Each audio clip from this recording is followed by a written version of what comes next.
السلام علیکم ورحمۃ اللہ وبرکاتہ۔ اللہ تعالیٰ پوری امت مسلمہ پر رحمت برکت سعادت نازل کرے اور اللہ تمام شرک بدعت اور حرام کو امت کے اندر سے ختم فرما کر نبی صلی اللہ علیہ وسلم اور صحابہ کی طرح قرآن صحیح حدیث کے مطابق توحید و سنت اور شریعت پر جما دے۔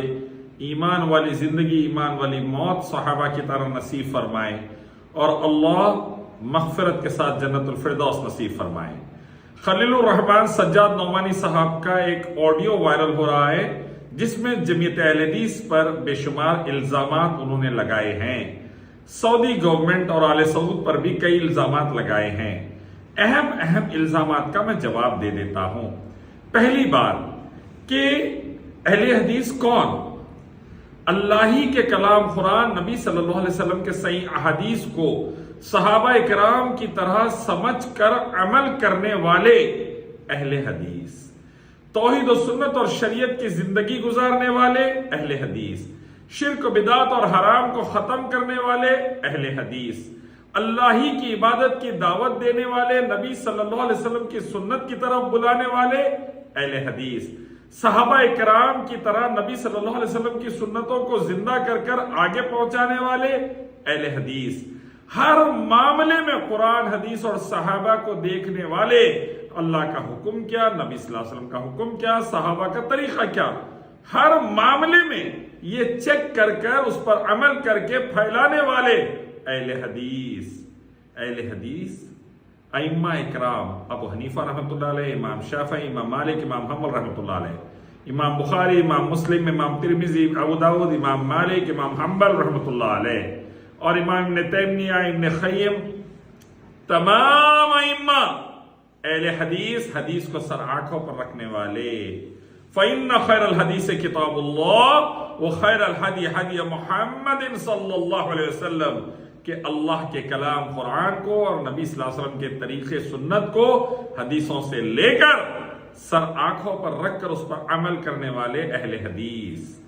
اب اہل حدیثوں پر الزام کہ وہ انگریزوں کی پیداوار ہے، نعوذ باللہ ثم نعوذ باللہ، گویا نبی صلی اللہ علیہ وسلم اور صحابہ اکرام رضوان اللہ تعالی اجمعین کی شان میں بہتان ہیں۔ اہل حدیث کی زبان سے نکلے گا قال اللہ قال رسول اللہ صلی اللہ علیہ وسلم، اللہ نے یہ فرمایا، نبی نے یہ فرمایا، اور چاروں ائمہ، ابو حنیفہ رحمۃ اللہ علیہ، امام مالک، امام شافعی، امام حنبل رحمۃ اللہ علیہ بول کر گئے ہماری کوئی بات نبی کی حدیث سے ٹکراتے دیکھو، ہماری بات کو چھوڑ کر نبی کی حدیث کو لے لو۔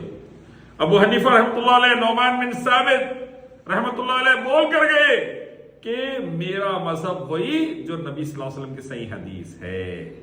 تو یہ اہل حدیث ہے کہ اللہ کا کلام، نبی صلی اللہ علیہ وسلم کی حدیث، اللہ کی عبادت، نبی صلی اللہ علیہ وسلم کی اطاعت، صحابہ اکرام رضوان اللہ تعالی اجمعین کی طرح نہ کم نہ زیادہ، زندگی کے ہر معاملے میں، عقیدہ ہو، فضائل ہو، مسائل ہو، چاہے کوئی مسئلہ ہو، دعوت دین ہو، جہاد ہو، نکاح ہو، طلاق ہو، کوئی مسئلہ ہو، اہل حدیث قرآن صحیح حدیث کو صحابہ کے طریقے پر، اللہ اس کے نبی صلی اللہ علیہ وسلم کو صحابہ کے طریقے پر سمجھ کر عمل کرتا ہے، اس کی دعوت دیتا ہے، اس کو نافذ کرتا ہے۔ الحمدللہ آل سعود بھی وہی کرتے ہیں۔ الحمدللہ آل الشیخ عبد الوہاب رحمۃ اللہ علیہ کے نسل بھی وہی کرتی ہے، الحمدللہ۔ اب میں دیکھ رہا تھا سجاد نعمانی صاحب کی پوری سپیچ میں پرابلم کہاں ہے؟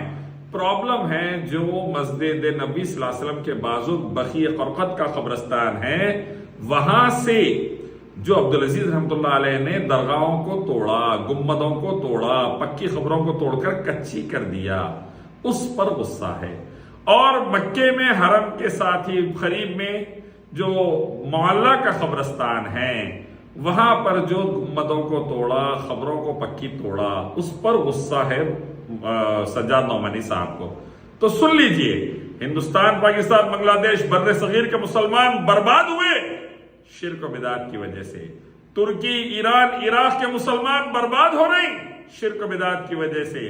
اللہ کے علاوہ درگاہوں، آستانوں، گڈھے پلیتوں، باباؤں کی چکر میں پڑھ کر مسجدوں کو ویران کر کے درگاہوں پہ سجدے کرنا، منتیں مانگنا، دعائیں کرنا، قربانیاں کرنا، تاکہ تعویذہ گنڈے پلیتے کرنا، اس کی بنیاد پر مسلمان برباد ہو رہے دنیا بھر میں. اور یہ چیز نہ اللہ برداشت کرتے ہیں، نہ نبی صلی اللہ علیہ وسلم برداشت کرتے تھے، نہ صحابیات رضوان اللہ تعالی اجمعین، نہ اہل بیت رضوان اللہ تعالی اجمعین، نہ ائمہ، نہ آل سعود، نہ آل شیخ، نہ کوئی اہل حدیث برداشت نہیں کرتا. شرک بدعت نہیں. اور اسی لیے گنبدوں کو، پکی خبروں کو، درگاہوں کو توڑ دیا گیا. اللہ ہی کی عبادت حرمین شریفین اور تمام سعودی عرب میں، انڈیا کے اتنا ہے، مسجدیں، درگاہیں، بابائیں، تاگے تعویذہ، گنڈے پلیتے، پورا چلن برخاست. صرف اللہ ہی کی عبادت اور نبی صلی اللہ علیہ وسلم کی. اس پر غصہ آ رہا آپ کو نعمانی صاحب، سجاد نعمانی صاحب، آپ دعا دینا چاہیے آل سعود، آل شیخ کو، اہل حدیثوں کو، کہ شرک و بدعت ختم کر رہے ہیں، توحید و سنت لے کر آ رہے ہیں.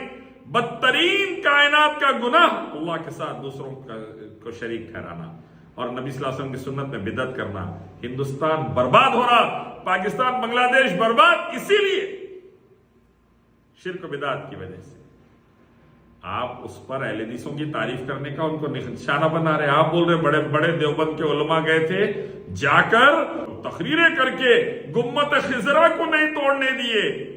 گنبد خضرا نبی صلی اللہ علیہ وسلم کی خبر مبارک پر جو گنبد ہے، کیا رسول اللہ صلی اللہ علیہ وسلم نے حکم دیا؟ کیا خلفائے راشدین نے بنایا؟ کیا صحابہ صحابیات کے دور میں بنی؟ کیا اہل بیت رضوان اللہ تعالی اجمعین نے بنایا؟ ارے نہیں. کیا چاروں ائمہ کے دور میں بنی؟ نہیں.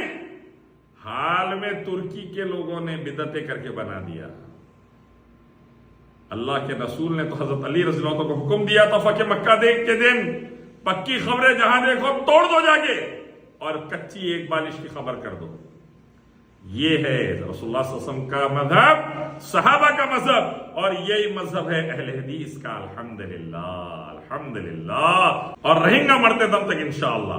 لنگم، یونی، جانور، پتھر، مورتی، انسان، مردے، تاگے تعویذہ، گنڈے پلیتوں کی پوجا نہیں، اللہ ہی کی عبادت، نبی صلی اللہ علیہ وسلم کی عبادت. یہ پوری قرآن میں اور پورے حدیث میں بھرے ہوا ہے. اللہ ہر گناہ معاف کرے گا، شرک معاف نہیں کرے گا. بدعتی کو نبی صلی اللہ علیہ وسلم پہچانیں گے نہیں قیامت کے دن. فرشتوں کو حکم دیں گے ان کو گھسٹ کے لگ جاؤ میرے سامنے سے، آب کوثر کے پاس سے.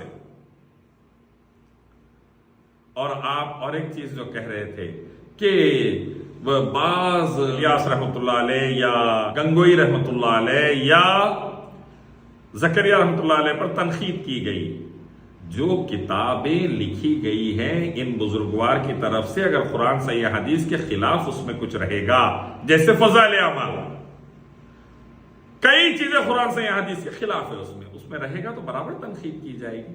آپ قرآن حدیث کی روشنی میں مدلل جواب دیجیے، ڈیفینڈ کریے اگر آپ کر سکتے تو. نہیں کر سکتے، اسی لیے ہم کہتے ہیں فضائل اعمال چھوڑ دیجیے، قرآن صحیح حدیث لے لیجیے، ریاض الصالحین لیجیے، بلوغ المرام لیجیے، فتح الباری شرح البخاری لیجیے، علم الموقین لیجیے، زاد المعاد لیجیے، قرآن صحیح حدیث کی روشنی میں الرحیق المختوم لیجیے، پڑھیے. کیلانی صاحب کا، اقبال کیلانی صاحب کا سیٹ لیجیے، توحید کے مسائل، اتباع سنت کے مسائل، نماز کے مسائل، روزے کے مسائل، زکوٰۃ کے مسائل، حج کے مسائل، دعوت دین کے مسائل لیجیے اور قرآن صحیح حدیث سے علم حاصل کیجیے. یہ بولتے ہیں جو بھی چیز قرآن حدیث کے خلاف فضائل اعمال میں رہو یا کہیں رہو، اس کی مذمت کی جائے گی، اس سے روکا جائے گا امت کو. اور اہل حدیث کے بارے میں کچھ بھی بولنے سے پہلے ذرا زبان کو لگام دیجیے، تحقیق کیجیے، تحقیق کیجیے. اور آج بھی آ کے سعودی عرب میں دیکھیے، چند گناہ چھوڑ دے تو توحید و سنت اور شریعت کا ڈنکا بج رہا ہے. شرک و بدعت حرام بالکل نہیں. انڈیا، پاکستان، بنگلہ دیش، ترکی، ایران، عراق کی گلی گلی میں دیکھ لو آپ، شرک و بدعت اور حرام، گلی گلی میں شرک و بدعت حرام، بربادی سے. تو میں دعا کرتا ہوں امت کے لیے، اللہ امت کے اندر سے شرک و بدعت حرام ختم فرمائے، توحید و سنت شریعت لائے، رسول اللہ صلی اللہ علیہ وسلم صحابہ کے طریقے پہ، اہل السنہ اہل الحدیثوں کی طرح. اور ایک اہم بات، تمام دیوبندیوں کو کافر، مشرک، کسی اہل حدیث مستند ادارے نے فتویٰ کبھی نہیں دیا، کبھی نہیں، نہ جمعیت الحدیث کا کبھی موقف رہا. اس لیے ایسے الزامات نہ لگائیں. اللہ تعالیٰ سب کو نیک توفیق میں ہدایت دے، ایمان والی زندگی، ایمان پر خاتمہ نصیب فرمائے، بھارت سے لے کے امریکہ تک توحید و سنت شریعت کو نافذ کروائے، اللہ ہم سب سے اور شرک بدعت حرام ختم کرائے، آمین۔ السلام علیکم۔